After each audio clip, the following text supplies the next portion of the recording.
Bienvenidos a todos. Primero agradecer la oportunidad a Sergio y al doctor Pérez que nos dieron la oportunidad de revisar el tema un poquito.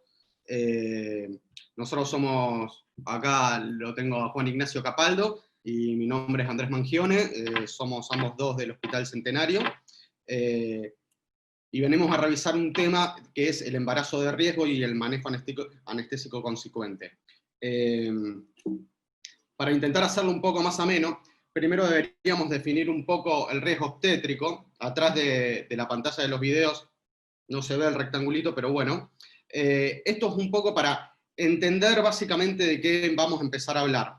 Me da un poco de escozor empezar a hablar. Quiero agradecer la presencia del doctor Fernando Aguilar, que un poco de tráfico de influencia, pero bueno, capaz que él nos va a aportar un poquito más sobre temas obstétricos.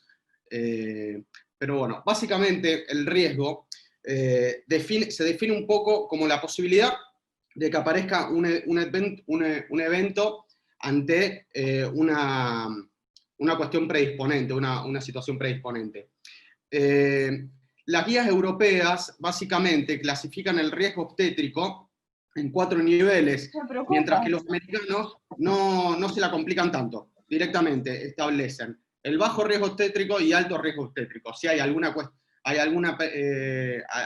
causa predisponente, ya clasifican el riesgo obstétrico. Y comparado con el ASA, que es habitual, que es lo que nosotros manejamos en el día a día, ya entendemos a la embarazada como un ASA 2. Y si nosotros vamos a tomar como paciente obstétrica de riesgo a la obesa, sobre todo por las causas predisponentes que tienen, un Body Mass Index mayor a 40 nos estaría estableciendo un ASA 3. Entonces, cuando encontramos una embarazada de riesgo, ya lo sabemos, una paciente que supera los 35 años o menor a 35 años con una causa predisponente. Para empezar a hablar un poco, vamos a hablar básicamente de 3 prototipos de patologías, y no se puede dejar de mencionar a la hipertensión gestacional o la preeclampsia, en realidad, que no son lo mismo, pero básicamente empezar por definirla. Acá cuando empezamos a hablar de preeclampsia, los obstetras nos van a empezar a decir que las definiciones han cambiado mucho. Yo puse la definición tradicional, es decir, que sería un embarazo mayor a 20 semanas hasta la semana 12 posparto, en el que se presenta una presión arterial mayor a 140 la sistólica y 90 la diastólica. La definición tradicional decía con proteinuria, pero si vamos a las guías un poco más actualizadas, hablan de daño de órgano blanco o con alteración del flujo placentario. Tradicionalmente se define a la preeclampsia grave cuando se presenta con una situación predisponente o clínica, aparte de esta presión alterada, es decir, una tensión sistólica mayor a 160, diastólica mayor a 110, oliguria, o síntomas neurológicos o renales. Ahí tenemos toda la listita, es decir, hay grandes chances que una paciente presente este tipo de factores agregados y que lleve de una preeclampsia a una preeclampsia grave. Y concomitantemente, cuando nosotros atendemos a las pacientes en su trabajo de parto, ya sea para una peridural analgésica o una cesárea, la predisposición a los que todos hemos estado expuestos alguna vez, desgraciadamente, que es el síndrome HELLP. Cuando esta patología agrega convulsiones, obviamente es llamado preeclampsia. ¿Cuáles son los factores de riesgo para la preeclampsia? Edad materna mayor a 35 años, población africana. Lo aclaré, lo de la población africana, estuve pensando en ponerlo o no ponerlo, pero hoy en día con tanta inmigración de haitianos y personas de raza negra, creí que era importante, no importante, pero sino era un dato para tener en cuenta. Obviamente la hipertensión preexistente al embarazo, la obesidad aparece de nuevo, enfermedades del tejido conectivo, enfermedades renales, primigestación y embarazo múltiple, y técnicas de reproducción asistida, es decir, que cada vez se ven más. Entonces, es una enfermedad sumamente prevalente, a lo que estamos acostumbrados dentro de la práctica diaria. Básicamente los anestesiólogos nos exponemos, y los obstetras, a los 5 pilares dentro del tratamiento de esta patología. Como primera línea encontramos el labetalol y sucesivas escalas de antihipertensivos escalonados. Pero justamente aparece el recuadro ahí que no deja ver. Hay otra escalón del tratamiento para la hipertensión refractaria dentro del trabajo de parto, no deja de ser la peridural para parto. Entonces no deja de ser una cuestión meramente de confort la peridural para parto, sino que en esta patología se vuelve parte del tratamiento. Y ya tener un catéter colocado para una eventual cesárea siempre es mencionado dentro de las guías. Obviamente la prevención de la eclampsia con sulfato de magnesio, con su dosis inicial, generalmente indicada por los obstetras, y nosotros deberíamos siempre controlar lo que es la intoxicación por este mismo, atentos siempre a los síntomas neurológicos como la parálisis flácida o otros síntomas tipo bloqueo, teniendo en cuenta también el antídoto de la intoxicación, que será guiado idealmente por lo que son los niveles de sulfato de magnesio en sangre que se deberían dosar. Después, otra parte que sí nos toca muy de cerca es la restricción hídrica. Recordemos que este tipo de pacientes tienen una permeabilidad capilar aumentada y predisposición a hacer edema agudo de pulmón. Entonces siempre se debe ser un poco más restrictivo con los líquidos, si se quiere, controlando la diuresis. Y ya la finalización del embarazo, idealmente en la semana 37, siempre a cargo de la conducta del obstetric.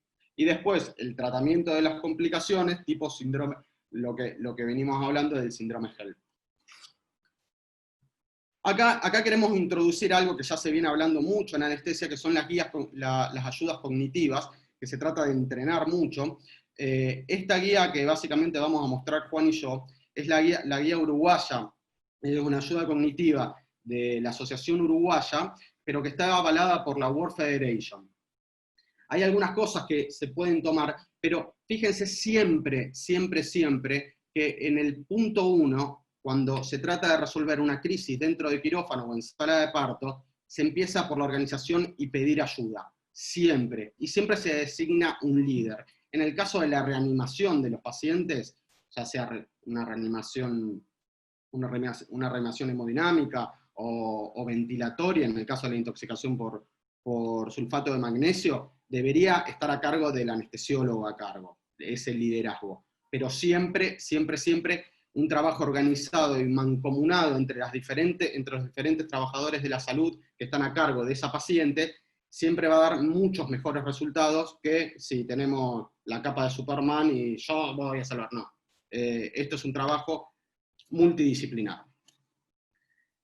Bien, esta sería la eclampsia, que después se las voy a dejar, y esta sería la intoxicación por sulfato de magnesio, que es lo que le venía mostrando anteriormente, guiar la reanimación o la intoxicación por el sulfato de magnesio, guiar, obviamente, con su antídoto, entre comillas, específico, con el gluconato de calcio, pero sabiendo que los niveles de sulfato de magnesio corresponden a una clínica según el nivel.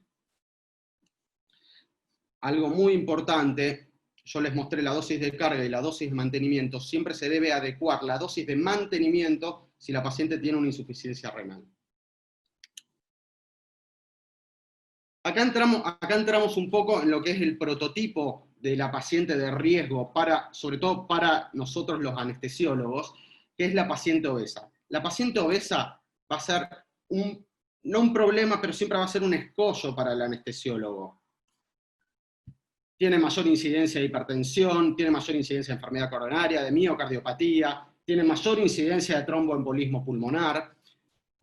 A nivel obstétrico, mayor incidencia de macrosomía fetal, mayor incidencia de defectos en el del cierre del túbulo neural, distrés fetal, aspiración de meconio, parto pretérmino.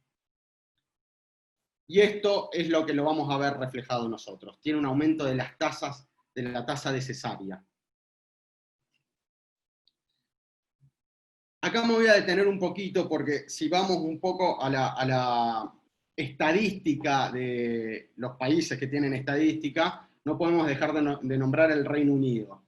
El CMATCH es una base de datos en realidad que se viene haciendo un análisis que es totalmente confidencial, que se ha alargado desde 1954, en el cual informan y tratan de identificar las causas de muerte materna y muerte infantil.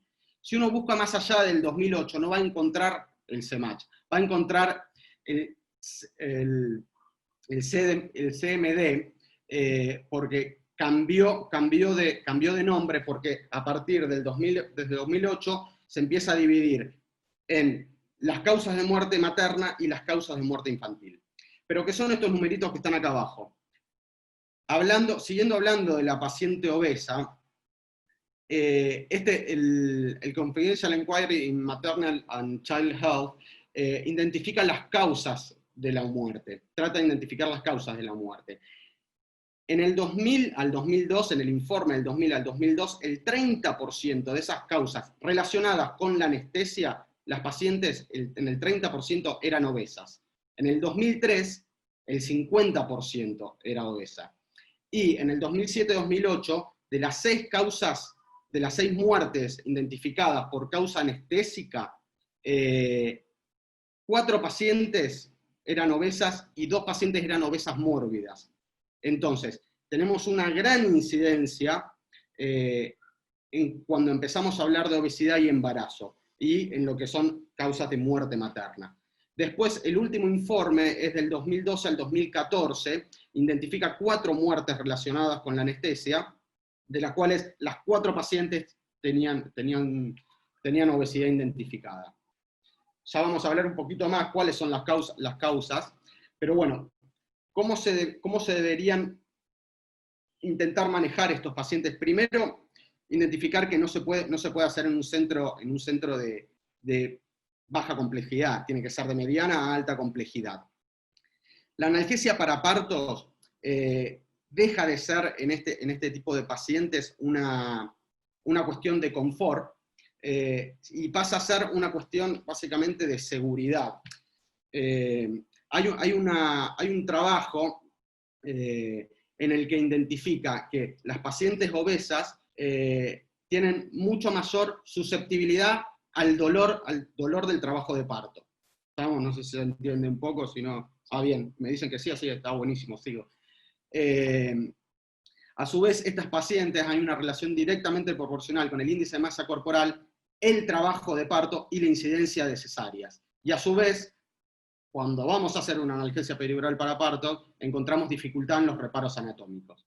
Acá puede ser de muchísima utilidad el uso de la ultrasonografía, que por ahora, si bien es controvertida la guía ecográfica para la colocación de un catéter peridural, pero sí están hechos los trabajos a partir de la identificación del espacio y que nos permite guiar la punción con pérdida de resistencia, pero identificando el espacio en el que tengo que entrar. Entonces, aumenta lo que es el éxito en la primera punción.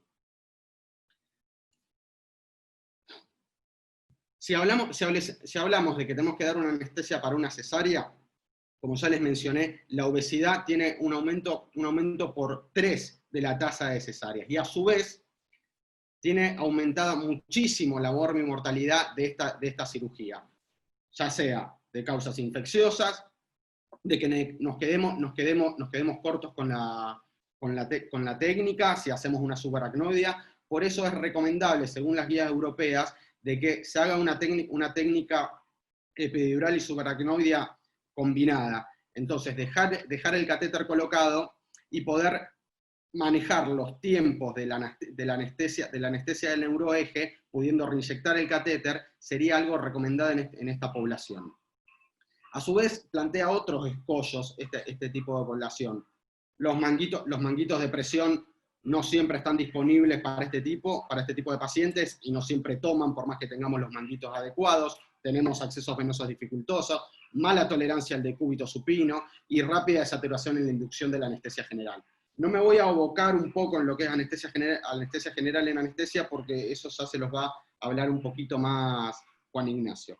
De todas maneras, la técnica más utilizada, y en esto sí que no hay controversia, porque se puede plantear la controversia en la paciente sana. De hecho, la revisión de Cochrane sobre anestesia general y regional para cesárea no establece que una sea mejor que otra, pero sí hace la excepción en las pacientes obesas. Las pacientes obesas sí hay evidencia que justificaría que la anestesia regional es mejor. De todas maneras, el 25% de las muertes maternas, ya por suerte es poco el número, pero el porcentaje parece impactante, termina siendo relacionado con la anestesia regional. Más tirado, relacionado con la anestesia peridural que con la subaracnoidea. Si planteamos una anestesia general, que no sería lo más lindo del caso, porque siempre atrás de una anestesia general y una paciente obesa hay un montón de cuestiones, ya sea de crisis en quirófano. Se debería planificar de la mejor manera. Siempre reevaluar la vía aérea, y más en una paciente que estuvo en trabajo de parto. El uso de oxitocina y los esfuerzos de pujo pueden edematizar aún más la mucosa en la vía respiratoria alta y complicar aún más lo que es el acceso para una intubación orotraqueal. Entonces, siempre las recomendaciones, según las guías europeas, 2 anestesiólogos, de preferencia uno con experiencia en anestesia obstétrica y otro con experiencia en manejo de la vía aérea difícil porque siempre estos pacientes cuando entran de urgencia a quirófano son 2 de la mañana, y están más solos que con Fu, pero bueno.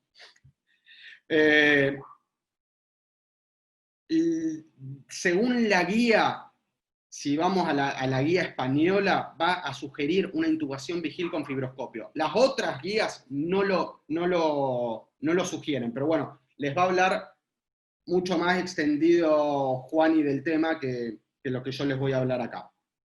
Y después el uso de succinilcolina versus rocuronio, siempre teniendo en cuenta que tengamos el Sugamadex para revertir el rocuronio, porque si le hago rocuronio y a dosis plena a dosis de intubación de secuencia rápida y no tengo el reversor, no va a ser demasiado efectivo, digamos, mi estrategia si es que si tengo una vía aérea que no puedo lograrla con éxito.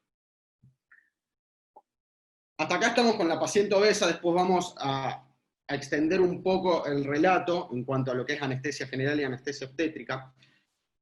Y este sería otro gran tema en el que nos encontramos los anestesiólogos, y yo cuando empezamos a revisar este caso con Juani me acordé de Pablo Feldman, que nos dijo: la anestesia son horas de aburrimiento y segundos de terror.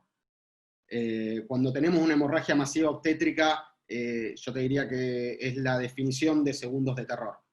No alcanzan las manos, realmente es un evento pseudo catastrófico.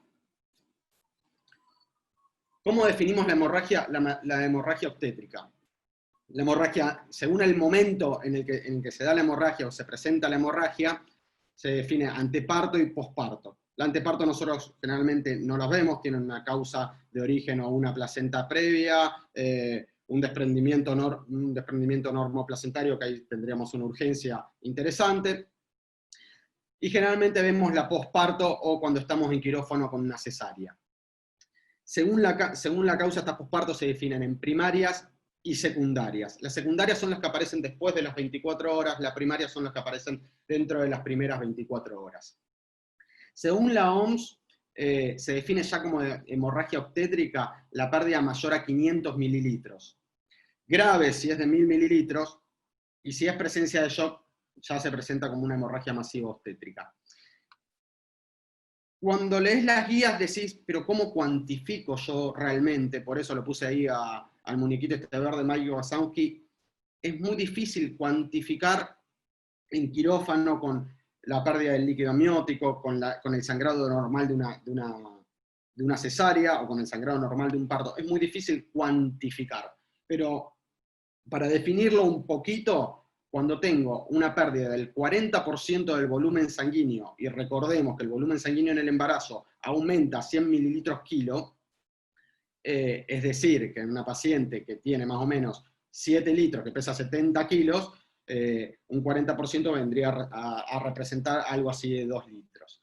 Se debería activar un protocolo que debería estar a cargo de cada institución debería tener su protocolo de hemorragia masiva obstétrica, porque termina siendo realmente un cataclismo.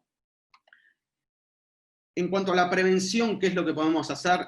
Lo mejor documentado es que el manejo activo del alumbramiento es lo que se ha demostrado que reduce más significativamente, casi en un 60%, la presentación de hemorragia en el posparto. Y acá tenemos una discusión pseudoexistencial en el que se presenta la recomendación de la OMS, por un lado, que es el uso de 10 unidades internacionales en el periodo del alumbramiento, versus las guías europeas que únicamente recomiendan 5 unidades. O, como estamos acostumbrados en la práctica, que generalmente te dicen, ponerle los 30 unidades en goteo. Eso es de acuerdo a cada servicio, de acuerdo a cómo maneje cada obstetra y cada servicio.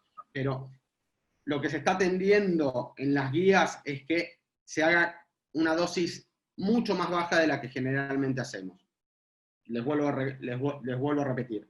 Los europeos recomiendan 5 unidades de oxitocina en bolo lento, mientras que la OMS recomienda 10 unidades, ya sea posparto vaginal o posalumbramiento.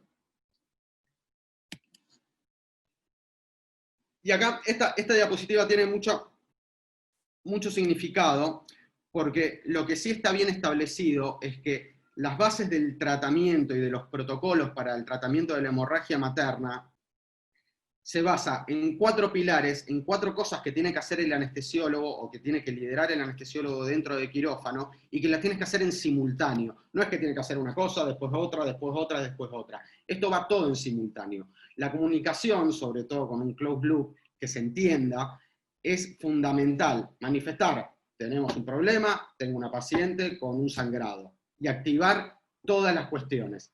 Recordemos que los bancos de sangre muchas veces no están activas y en otros lugares sí. Entonces, esto es algo fundamental. Reconocer primero el problema y hacer partícipe a todo el equipo de salud. Obstetra, enfermeros, circulantes, banco de sangre, laboratorio. Deben estar todos alertados. Deben estar todos llamados a poder solucionar este problema. Por otro lado, nos toca la reanimación. Inicialmente con un bolo de cristaloides de 1000, se puede pasar hasta 2000, no más de 1000 mililitros de coloides, no podemos esperar. Siempre intentar pasar la sangre lo más rápido posible. 0 negativos si no tenemos el isogrupo y si no se puede esperar las pruebas de compatibilidad. La reanimación se basa en lo que conocemos todos de ABC: administrar oxígeno a alto flujo, asegurar la vía aérea, si hay una pérdida de la conciencia o alteración de la conciencia, asegurar la vía aérea, la obtención de 2 vías periféricas de grueso calibre, la infusión rápida de cristaloides, y considerar muy pronto la administración de inotrópicos.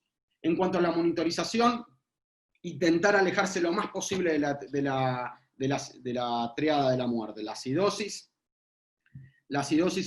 y la hipotermia. La normotermia, que estos líquidos estén precalentados. El manejo activo del calentamiento del paciente. Si bien el quirófano de cesárea generalmente es un quirófano que tiene una temperatura alta, está recomendada ya de movida empezar con la manta térmica. No esperar, porque cuando ya tengamos la cascada, ya estemos cada vez medio grado por debajo, ya sabemos que las enzimas pierden de un 30 a un 50% de efectividad y los factores de coagulación a su vez lo mismo. Recordemos que hay... Sí. Ah, pensé que me hablaban, perdón. Pero la boca no. ¿Cómo? Ah, bueno, sigo, perdón. La monitorización, hay que considerar si hay que poner una vía arterial, si hay que poner una vía central, y la monitorización básica que tenemos generalmente. Y a su vez, la investigación y cese.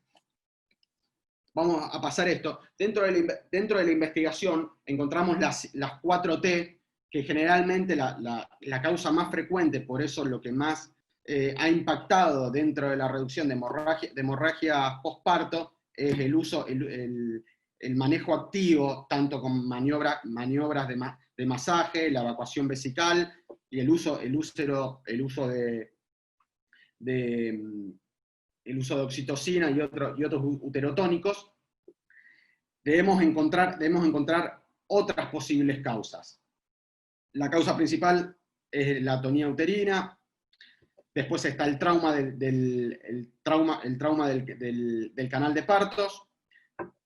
En el 1% representa mucho menor lo que es la trombina, que son todas las coagulopatías, que ahí podemos llegar a influir nosotros con las coagulopatías dilucionales, y después la retención de tejidos, o un alumbramiento incompleto, la retención de tejidos dentro de la cavidad uterina.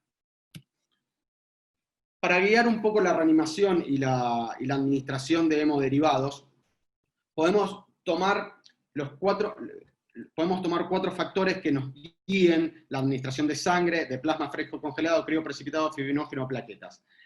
Tenemos que tener el objetivo de una hemoglobina mayor a 8, por eso es importante el manejo preoperatorio de la anemia. Siempre intentar asegurarse una hemoglobina de 11. El RIN mayor a 1,5, el fibrinógeno mayor a 2 gramos litros, y las plaquetas mayor a 50.000. ¿Cuándo se van a pasar plaquetas? Cuando haya plaquetas menores de 50.000 con evidencia de sangrado. ¿Ok? O entre 70.000 y 50.000 con evidencia de sangrado. Ahí vamos a necesitar plaquetas. El fibrinógeno generalmente lo podemos corregir con plasma fresco y congelado, pero recordemos que el plasma fresco tarda 45 minutos en descongelarse. Entonces, el uso de fibrinógeno ahí estaría indicado.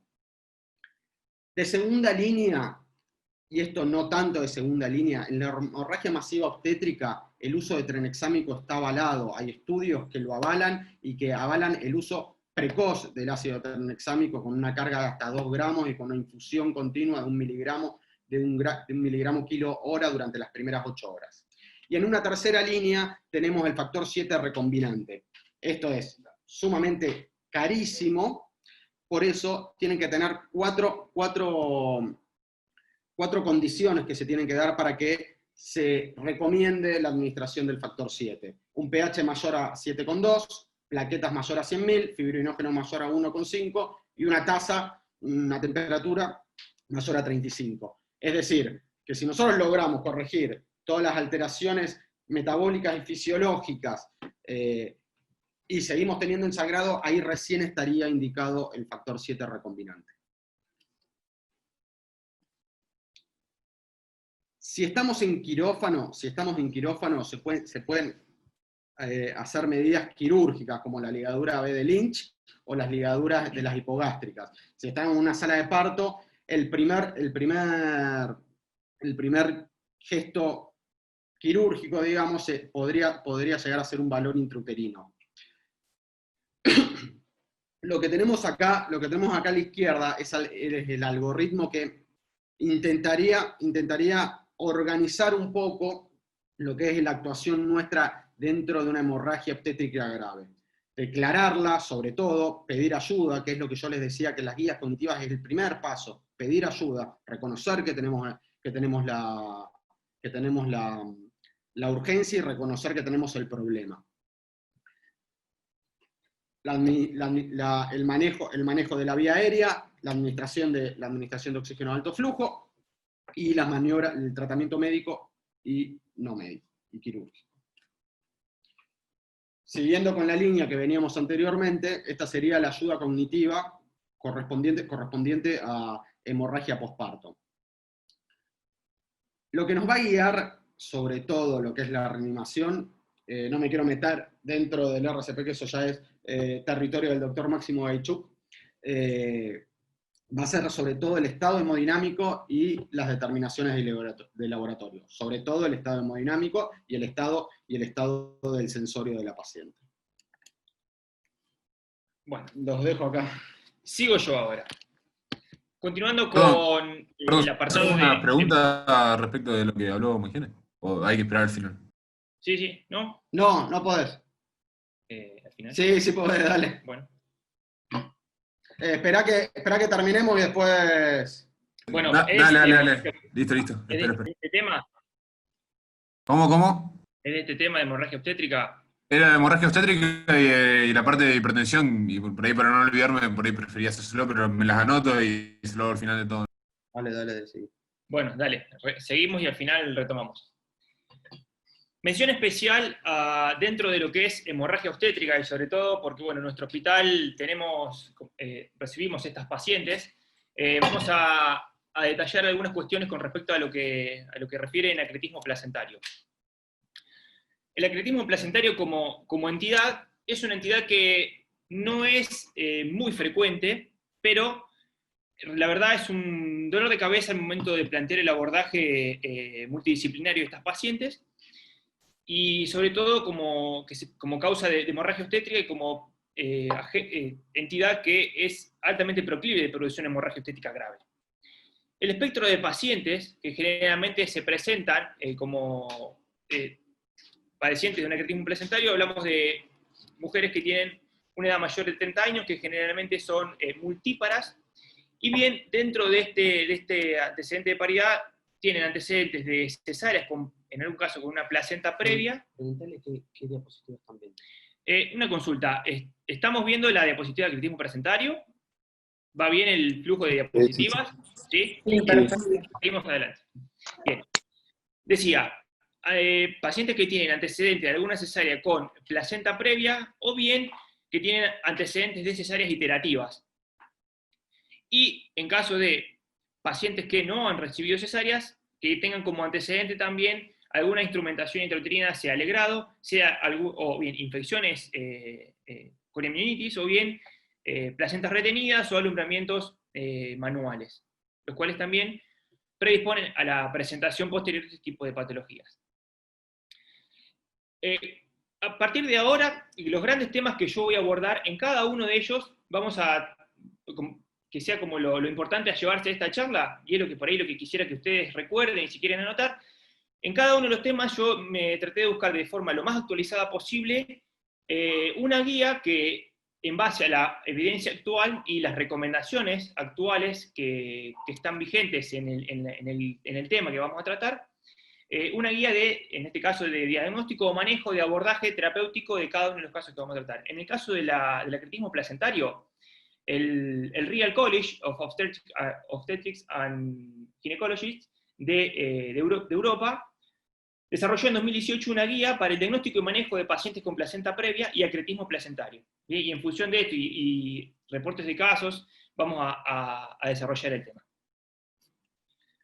Cuando hablamos de acretismo placentario, bueno, la definición ya todos la conocen, hablamos de una implantación anormal de la placenta, sea total o parcial, con compromiso de tanto de las diferentes capas que componen el útero, como de incluso estructuras adyacentes. Y en función de ese grado de severidad, hablamos de placentaciones ácretas, que en este caso, bueno, adheridas al miometrio solamente, íncretas con todo el miometrio comprometido, y la pércreta cuando ya tenemos compromiso a distancia, incluso se avanza por fuera del útero, y que compromete estructuras vecinas. Como entidad, el acretismo placentario en sí mismo se lo asocia mucho a lo que respecta de hemorragia obstétrica masiva, pero también tiene, obviamente inherente a todo ese cuadro de hemorragia obstétrica, hablamos de patologías relacionadas con alteraciones de la coagulación inherentes, o bien relacionadas con la técnica quirúrgica, que implican una complejidad muy grande, y que, bueno, son también los que interfieren en la mortalidad de la paciente.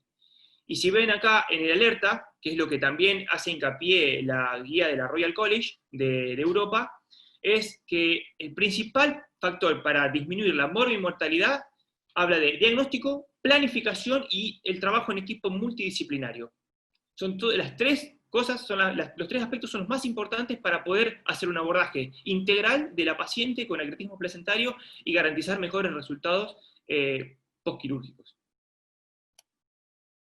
Bien, dentro de lo que es el diagnóstico, y para llegar al tratamiento y el abordaje y la parte que nos compete a nosotros, diagnóstico incluye por imágenes, la ecografía, donde tenemos la imagen característica de los lagos intraplacentarios vasculares, con el avance de la placentación dentro o más allá de la cavidad uterina, que da la imagen típica en queso suizo, la imagen de Homero.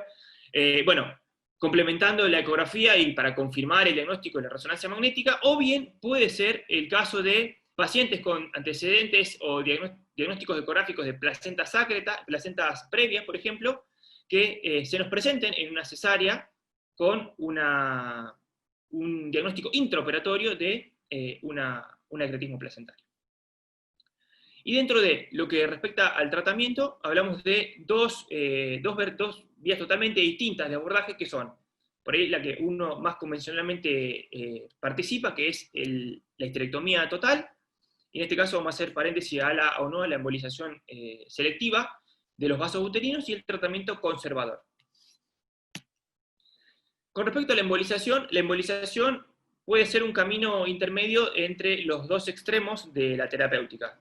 Por un lado, si se habla de lo que es un tratamiento conservador, da la posibilidad de poder conservar el órgano, con la intención de mantener la fertilidad. Esta obviamente no siempre es garantizada, o bien, en casos de contar con un acretismo o placentas pércretas, poder hacer una embolización para prevenir o contrarrestar la hemorragia obstétrica que se nos está presentando, y poder actuar con el abordaje quirúrgico. O bien, como puente de la embolización también, con el manejo conservador en caso, por ejemplo, de placentas pércretas, para poder diferir la histerectomía y mejorar las condiciones, tanto quirúrgicas como de la paciente. En este caso, como dijimos, tratamiento conservador, hablamos de evitar la histerectomía, por supuesto. En este caso, puede ser, como dijimos, dejar la placenta en su lugar total o parcialmente, depende del grado de acretismo. También podemos estar en presencia de acretismos focales, los cuales hacen este tipo de abordaje una alternativa un poco más sostenible.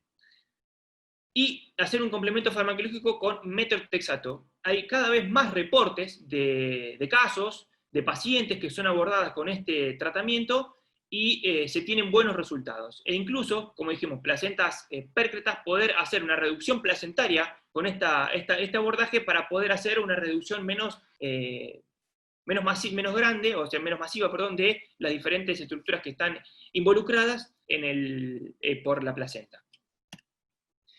Ahora bien, dentro del abordaje, se nos presenta a nosotros, se nos plantea contamos con una paciente con acretismo placentario, surge la disyuntiva entre qué tipo de abordaje se hace en este tipo de escenarios.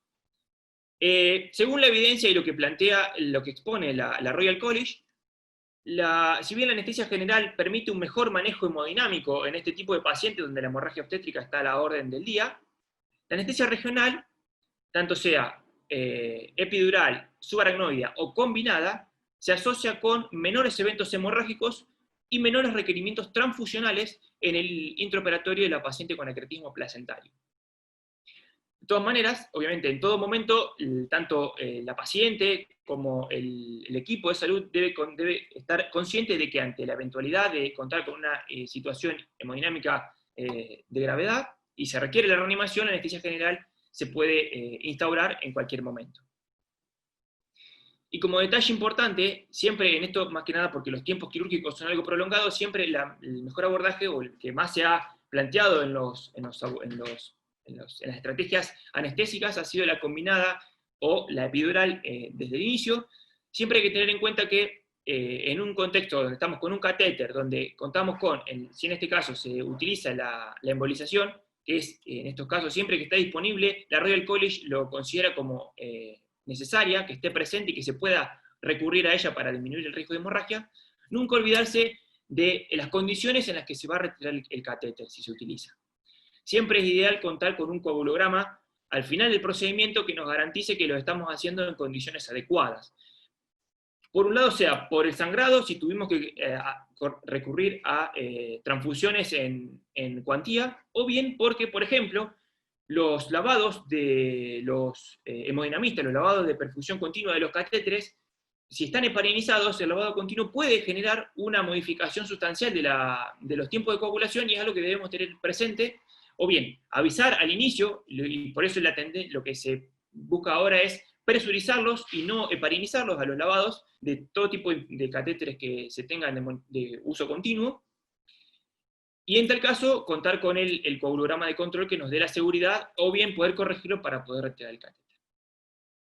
Bien, continuando con otro de los temas en lo que respecta a embarazo o riesgo, obviamente no podemos dejar de lado el control o lo que respecta a vía aérea en obstetricia.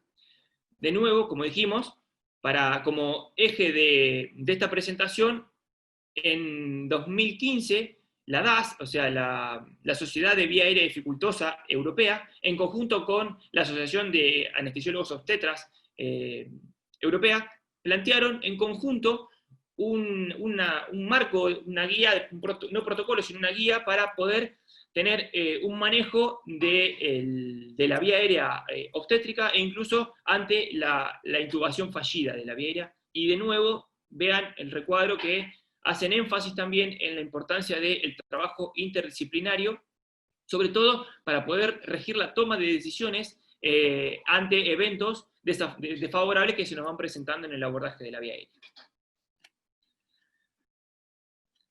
Con respecto a la vía aérea en obstetricia, como punto importante es destacar por qué o a qué se debe, o qué condiciones, que ya por ahí la mayoría son muy conocidas por todos.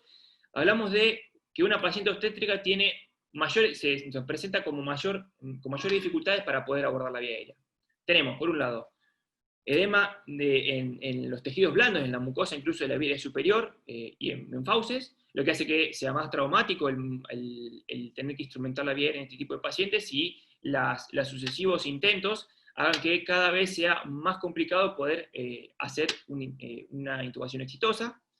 Por otro lado, la paciente obstétrica de por sí tiene menor tolerancia a la apnea, por menor capacidad residual funcional, mayor demanda mayor consumo de oxígeno también, lo que hace que nos dé menos tiempo de acción, incluso contando con una buena preoxigenación de la paciente. Los riesgos inherentes a la regurgitación del contenido gástrico, propios también de este tipo de pacientes, favorecido por las hormonas que son típicas de este periodo, el aumento de la presión intraabdominal que tienen este tipo de pacientes, el retardo del vaciado gástrico que se da en los pacientes que están en trabajo de parto, y por otro también la cuestión que es mixta en este caso, que tiene que ver con la dificultad en la instrumentación de la vía aérea, cuestiones propias a la paciente obstétrica, el volumen de las mamas, el cuello corto, y también que el abordaje, el poder tener que abordar la vía aérea de este tipo de pacientes, muchas veces se nos da en un contexto de emergencia, lo cual nos encuentra a nosotros en una preparación insuficiente, y ahí vienen las dificultades, que en este caso serían meramente técnicas. Ahora bien, dentro de lo que respecta a la evaluación de la vía aérea de la paciente obstétrica, como bien Andrés mencionó, el score de Mallampati es un parámetro que los anestesiólogos comúnmente utilizamos para evaluar la vía aérea. En el caso de la paciente obstétrica es fundamental, por todo lo que mencionamos anteriormente, hacerlo inmediatamente antes de decidir abordar la vía aérea. De todas maneras, si vamos a lo que plantea la guía de la DAS de vía aérea de intubación obstétrica, los principales predictores que cumplen como condiciones desfavorables para poder abordar en los diferentes aspectos la vía aérea son el índice de masa corporal mayor a 35 o bien una circunferencia cervical mayor a 50 centímetros. Son los únicos dos predictores que nos permiten estimar que vamos a tener dificultades ya sea en la intubación, en la ventilación con máscara facial, en la colocación adecuada de un dispositivo supraglótico, o bien incluso en el abordaje de la vía aérea desde la parte anterior del cuello, en cualquiera de sus variantes.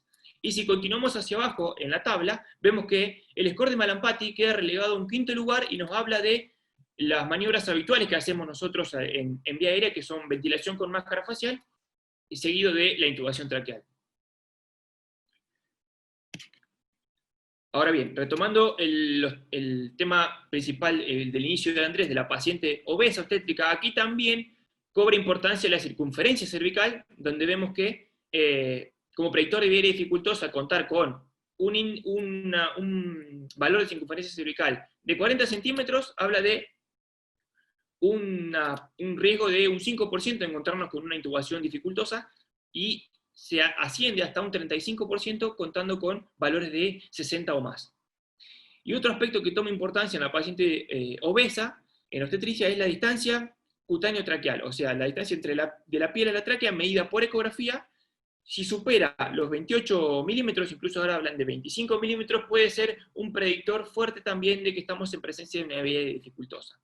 Y en tal caso, la sugerencia que hacen dentro de, ya no como complemento acá, la guía de CEDAR, que es la única guía que toma ante predictores de vía dificultosa, sugiere realizar una intubación vigil, como bien dijo Andrés, fibroscópicamente o bien utilizando cualquier otro dispositivo que nos permita hacerlo conservando la ventilación espontánea.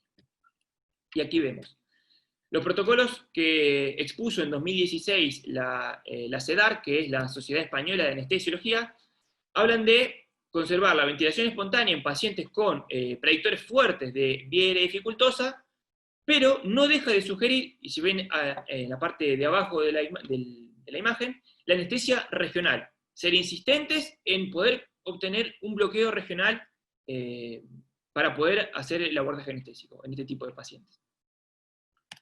Ahora bien, complementando con el protocolo de la DAS, estamos en el algoritmo primario del abordaje de la vía aérea en obstetricia, que no es muy diferente al protocolo general inicial que plantea la DAS en vía aérea dificultosa en la población general, donde contamos con un primer algoritmo de intubación exitosa, digamos, pero ya plantea a partir del segundo intento de una intubación dificultosa imposible, cambiar a, ya sea, primero, lo que decíamos, pedir ayuda, el trabajo en equipo, cambiar la estrategia a garantizar oxigenación, que el siguiente paso, ya dejar de insistir, y esto lo da como un punto de corte fuerte, no más de 3 intentos, el segundo intento por un experto, y el tercer intento por un experto, y el segundo intento que hagamos nosotros, haciendo una modificación sustancial en el abordaje de la vía aérea, ya sea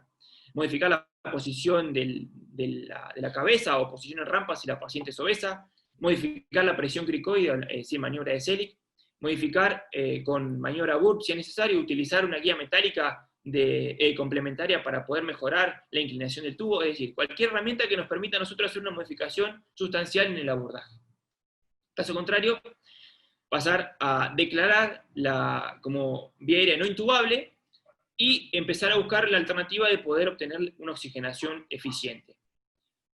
Y ahora bien, en este caso, si esto no se consigue, como dice Homero de Ennis Near, declarar una vía aérea SICO, no intubable, no ventilable, y proceder a la realización de en este caso sí es inherente, una vía aérea quirúrgica, o una vía aérea de la parte anterior del cuello, en cualquiera de los abordajes, no especifica cuál de los dos, cuál de todos, pero bueno, en este caso contamos con la cricotiroidectomía, y en caso de no poder hacerlo, sí activar lo más precozmente, y lo plantea como punto fuerte dentro de los 5 minutos, la realización de maniobras de soporte vital avanzado, y la cesárea perimortem.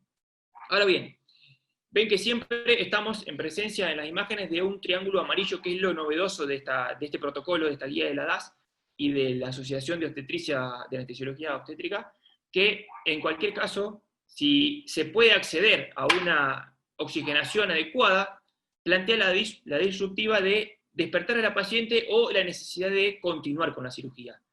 En este caso, bueno, es parte del trabajo en equipo y del criterio quirúrgico también poder definir esta condición, que bueno, es inherente a la condición materna también. Último apartado, con respecto a lo que es anestesia general en obstetricia, acá sí retomamos las guías que propone la CEDAR, la Sociedad Española, que están bastante simples y bastante completas para el desarrollo de una anestesia general. En este caso, cuando hablamos de criterios para definir una anestesia general, la condición de urgencia o emergencia obstétrica que se nos presenta, que nos impida de realizar un bloqueo regional, que exista una contraindicación absoluta, en las que todos conocemos, habituales para un bloqueo regional, o bien el fallo, inherente, por ejemplo, lo que hablamos de la paciente obesa, el fallo en la técnica en el bloqueo regional, o bien que contemos con un antecedente de jerarquía en la paciente obstétrica, cardiovascular, neurológico, o de cualquier índole que nos limite la posibilidad de desarrollar un bloqueo regional. Saber, como dato también, que ya es bastante conocido, tenemos muchas más posibilidades de encontrar un evento adverso al momento de desarrollar una anestesia general en cualquier paciente obstétrica, 8 veces más de la media general en pacientes adultos. Y el riesgo de aspiración, que tanto miedo se le tiene en anestesiología, si bien es bajo, obviamente es mayor a la población normal por la condición inherente a la paciente obstétrica. Pero en este caso, exponencialmente aumenta el riesgo de complicaciones en anestesia general, en obstetricia, en pacientes obesas con un IMC ya a partir de los 35, de un índice de más de 35. Incluso la DAS toma el mismo punto de corte. Antes de realizar, obviamente, anestesia general, o depende del grado de urgencia en el cual se nos presente la situación, tenemos que contar con profilaxis de la regurgitación gástrica con el eventual riesgo de broncoaspiración, y en este caso les dejo acá una revisión de Cochrane que es muy completa, está bastante fácil de leer, que habla como punto fuerte de recomendación es la combinación de los diferentes agentes con los que contamos para hacer profilaxis. En este caso, un inhibidor de H2, que en caso de procedimientos electivos da la recomendación de que se inicie por lo menos 12 horas antes del horario de la cesárea electiva, o del inducción, o lo que se plantee como abordaje, en caso de contar con una anestesia general. Y la combinación, por lo menos 2 horas previas, de un prokinético. Y también en anestesia general, fundamentalmente el uso del citrato de sodio 30 minutos antes. Ahora bien, estamos en una urgencia, la paciente se le realizó anestesia general por una condición que no era impostergable, bueno, no pudimos hacerle la profilaxis, no importa, la profilaxis tiene la misma importancia para la extubación, no dejar de hacerla incluso durante el desarrollo de la cesárea. Propiamente ingresando en el terreno del desarrollo de la anestesia general. Lo primero es, y en realidad todo el abordaje se basa más que nada en cuestiones meramente técnicas, en preparar y tener las mejores condiciones para poder desarrollar la anestesia general. Y aquí les dejo también el Current Opinion, bastante completo también está este artículo para poder sacar en detalle este apartado. Primero, la posición de la paciente, como dijimos, la posición del olfateo habitual para toda anestesia general, posición en rampa si la paciente es obesa, el desplazamiento del útero, siempre una cuña del lado derecho para desplazar el útero, la monitorización, y acá se hace hincapié también en contar con monitorización fetal antes de desarrollar anestesia general, la oxigenación, por lo menos 3 a 5 minutos si contamos de un tiempo suficiente, con máscara sellada, frío al 100%, o bien 4 a 8 ventilaciones a capacidad vital forzada, que como mínimo se recomienda previo a la inducción. Contar con maniobra de Selig, la maniobra de Selig es importante, pero no debe demorar ni interrumpir ni la ventilación ni la intubación, y la inducción en secuencia rápida. La inducción en secuencia rápida, aquí hay diferentes cuestiones, pero retomando lo que hablaba Andrés de los relajantes neuromusculares. Si la paciente no cuenta con cuenta con una enfermedad cardiovascular, enfermedad neurológica que nos hace a nosotros tener consideración de evitar la hipertensión y la respuesta hiperdinámica que da la intubación, utilizar como opioide da la recomendación, las guías del CEDAR, de utilizar remifentanilo hasta 0,3 gamas en infusión continua, previo a la administración del relajante neuromuscular y el hipnótico. Hipnótico de elección en una paciente necesaria electiva, por ejemplo, o no con una condición hemodinámica desfavorable, propofol. Y como relajante neuromuscular, siempre las recomendaciones europeas hablan de rocuronio. Debemos tener presente que si hablamos de rocuronio, hablamos de Sugamadex, y ante la no poder contar con Sugamadex y la eventualidad de poder contar con una vía aérea dificultosa en este tipo de pacientes no prevista, hace que la succinicolina tenga su protagonismo y no deje de ser excluida en cualquier abordaje de anestesia general en este tipo de pacientes. Bien. Continuamos y ya para ir terminando, el protocolo del CEDAR habla de que independientemente de que contemos con un catéter o no para desarrollar, es importante, o sea, contando con un catéter, siempre es importante utilizar la anestesia regional. Ahora bien, si contamos o no con el catéter, pero el tiempo nos apura, da como pauta la anestesia general salvo una contraindicación de la anestesia regional, y en este caso, siempre, y como lo decía André, y como para cerrar la charla, es importante reconocer en qué momento necesitamos de alguien más para que nos asista tanto material, desde pasar un tubo, pasar una guía Eichmann, pasar un mandril, como personal. Y dentro del personal lo ideal es que contemos con un anestesiólogo que sea idóneo en vía aérea y con un anestesiólogo que sea idóneo en anestesia obstétrica al momento de abordar a estas pacientes. Por último, y como para cerrar también, y recordar las ayudas cognitivas que tomó Andrés, esta ayuda cognitiva es también de la Asociación Uruguaya, que también está validada por la World Federation, es muy similar al algoritmo que plantea la DAS, y bueno, está también adaptado a los protocolos que utilizamos aquí. Eso es todo, espero que les haya gustado, muchas gracias. Bueno.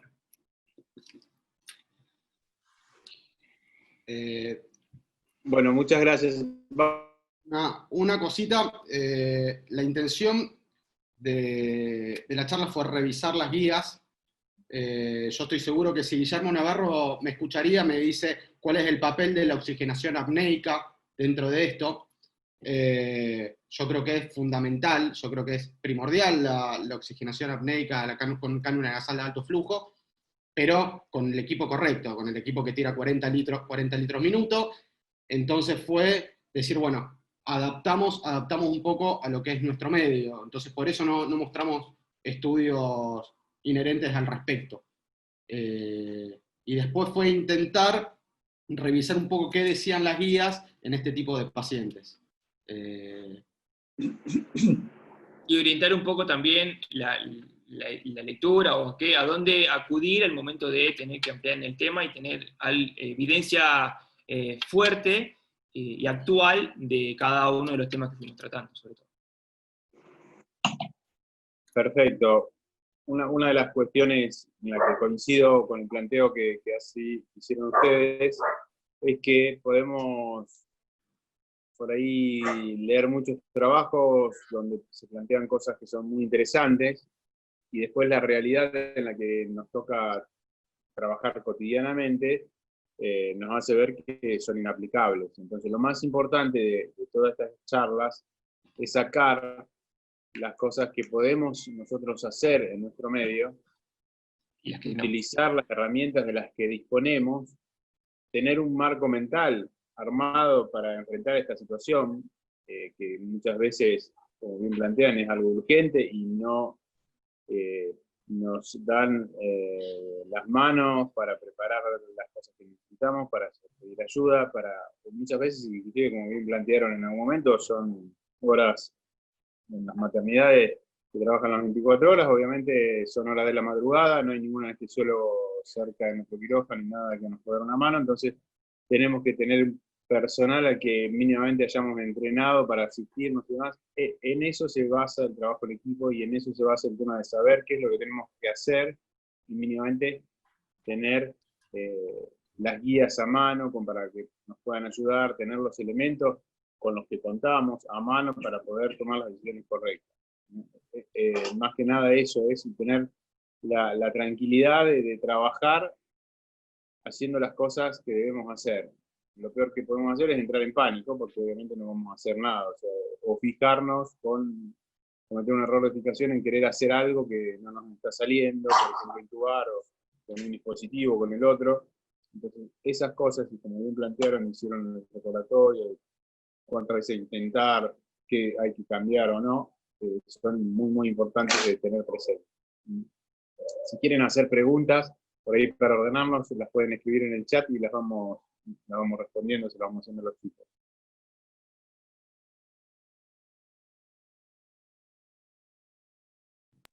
No, yo puedo hacer una porque es muy largo, si no, no sé cómo escribirla, redactarla cortito. Sí, Intentá escribirla y la traducimos.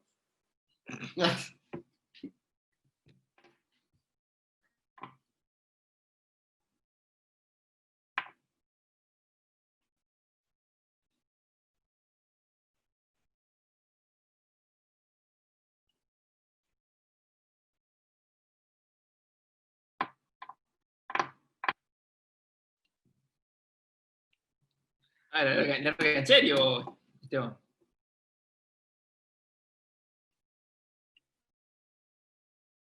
¿Qué te pregunto?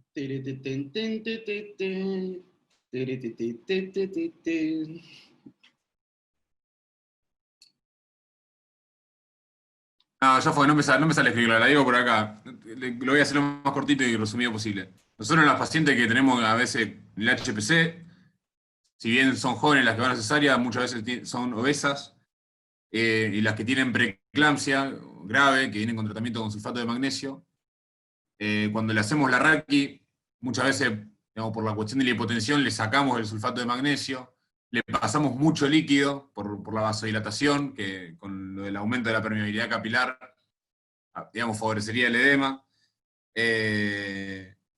Y entonces tengo que decir, bueno, ¿cómo sería un poco el manejo de esa situación, ¿no? Digamos, si bien le hacemos la raqui, lo bloqueamos, le bajamos la presión, lo llenamos de líquido, le sacamos el sulfato para que no corra tanto para que no se nos hipotense tanto el paciente, digamos, ¿cómo lo manejarían eso? Por eso me era medio confuso la pregunta, no me salía redactar.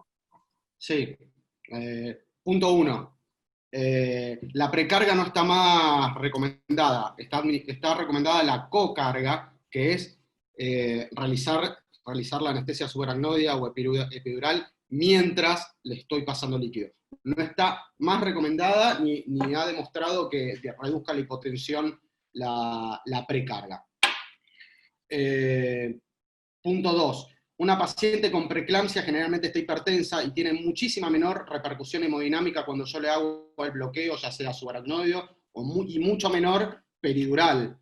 Y punto 3. En el caso que yo le tenga que hacer un inotrópico para levantarle, para sacarla de una hipotensión por un bloqueo del neuroeje, el inotrópico recomendado es la fenilefrina, no la etilefrina, y eventualmente, si nos ponemos a revisar un poquito más fina la bibliografía, podemos encontrar la noradrenalina. Pero respondiendo a tu pregunta, es un poco la conducta de cada servicio que está arraigado, o la forma de trabajar de cada anestesiólogo. Yo te puedo decir lo que dice la bibliografía. De ahí a lo que... Criterio práctico. Al criterio práctico. Con carga y vasopresor, el que tengas. O sea, un vasopresor. Lo que no está más reconocido es la precarga, y sí, tenés que ser sobre todo restrictivo en el perioperatorio. Porque si vos tenés una paciente en trabajo de parto, por más que tiene una preeclampsia, que la van a hacer parir, y en el transcurso de las 8 horas le pasaron 2 litros, y vamos a estar ahí. No sé si hay otra pregunta. Con respecto a la elección de la anestesia general, regional y el acretismo, en caso de elegir regional, siempre se aconseja elegir. En cuanto a la elección de la técnica, la macana es que la mayoría de la evidencia que se encuentra en técnicas anestésicas en cuanto a acretismo placentario son reportes de caso. Entonces, no tenés un peso de evidencia estadístico o un grado de recomendación fuerte. la lógica indicaría que habría que ponerle un catéter peridural, pero está muy arraigado lo que es cada conducta que cada servicio toma. No sé, Juan, y si vos querés... Sí, mira, si es para evitar el uso de catéter en caso de paciente desarrolle, mira, si desarrolla coagulopatía, el criterio es no retirar el catéter. Y nada más. O sea, vos lo que estás buscando es la seguridad para vos retirar tu catéter. En ese caso, por ejemplo, un paciente que tenía el lavado desparenizado y vos tenías un coagulograma con el KPTT prolongado. Corregí ese KPTT y podés retirar el catéter con seguridad. No sé si a eso va la pregunta, Mateo. Y la de Fede González, que si hay algún dispositivo supralótico que se haya mostrado superior para los casos de intubación traqueal dificultosa y en el caso de que la respuesta sea máscara laríngea, ¿de qué tipo o generación? La única recomendación que hay con respecto al uso de máscaras laringeas siempre se recomienda que sean de segunda generación. Después, cuál, IG, Suprino, cualquiera, no especifican puntualmente cuál, obviamente está atado a la disponibilidad de cada servicio, pero vos tenés que contar con una máscara laringea que tenga canal gástrico. Inmediatamente pasa la máscara laringea, pasa una sonda para evacuar el contenido gástrico. Esa es la recomendación que existe con respecto a los dispositivos supralóticos, no hay otra. Y si lo publica LMA va a ser la Supreme, si lo publica IGEL te van a recomendar IGEL, pero... La recomendación es la que vos estés más entrenado en el uso. Claro. La segunda O la generación, que como bien tengas. dijeron, Cualquiera que te dé. y la que Yo te estés diría más la que tengas. también, pero en Sí. realidad, si no estás entrenado en el uso, por más que la tengas, tampoco es bueno que la uses. Esa es la cuestión. O sea, si vos no estás entrenado en usar un dispositivo supraglótico, usarlo en una urgencia no es recomendable.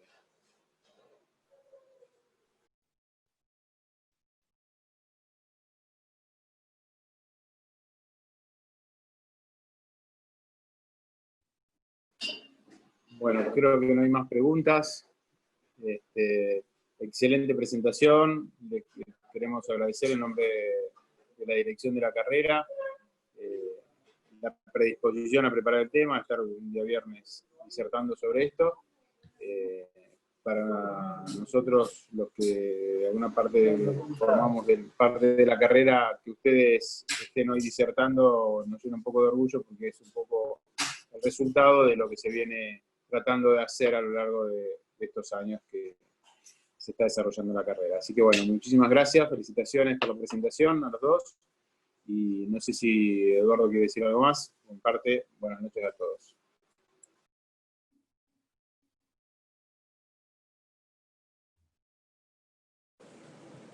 No, que estuvo muy clara la charla, fue bien concisa y creo que se volcaron conceptos prácticos para todos los que de alguna manera realizan obstetricia en sus centros formadores, porque la mayoría de los aquí presentes son todos alumnos y recientes de la carrera. Así que creo que mis felicitaciones para los dos y a seguir estimulando a la presentación de este tipo de clases que son muy prácticas y que nos sirven a todos. Así que de mi parte, muchas gracias.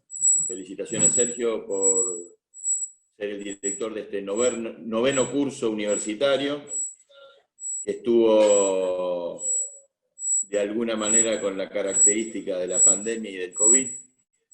Va a ser el noveno curso del COVID. Así que bueno. Pero bueno, felicitaciones. Gracias, Eduardo y Sergio, por la oportunidad. Y para los chicos, también, si quieren, se los mostré, por ahí no llegaron a pasarlo, las guías están bastante lindas y son bastante prácticas, y reúnen mucho de toda la bibliografía. La verdad que con Andrés hemos revisado bibliografía que ya ni sabemos qué cantidad.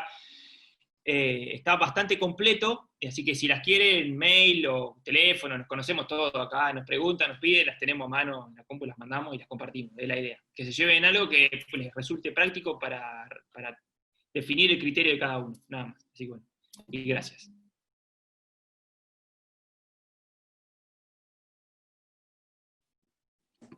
Sergio, da el cierre final. Buenas noches a todos y bueno, hemos cerrado un año bastante particular y hemos tratado de, pese a todo, tratar de seguir adelante con la actividad académica dentro de lo que era factible. Así que les agradecemos a todos los participantes, les agradecemos la presencia del doctor Aguilar también. Y bueno, ante todo, la idea es seguir formándonos, seguir capacitándonos, seguir jerarquizando la especialidad y aprendiendo un poquito cada día de lo que nos puede aportar cada uno de nuestros colegas.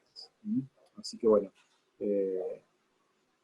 saludos a todos, felicitaciones y que terminemos bien el año y felices fiestas para todos. Felices fiestas a todos. Nos Felices vemos. fiestas. Adiós. Chau. Chao. Felices fiestas, saludos para todos. Chao, hasta luego. Adiós. Chao.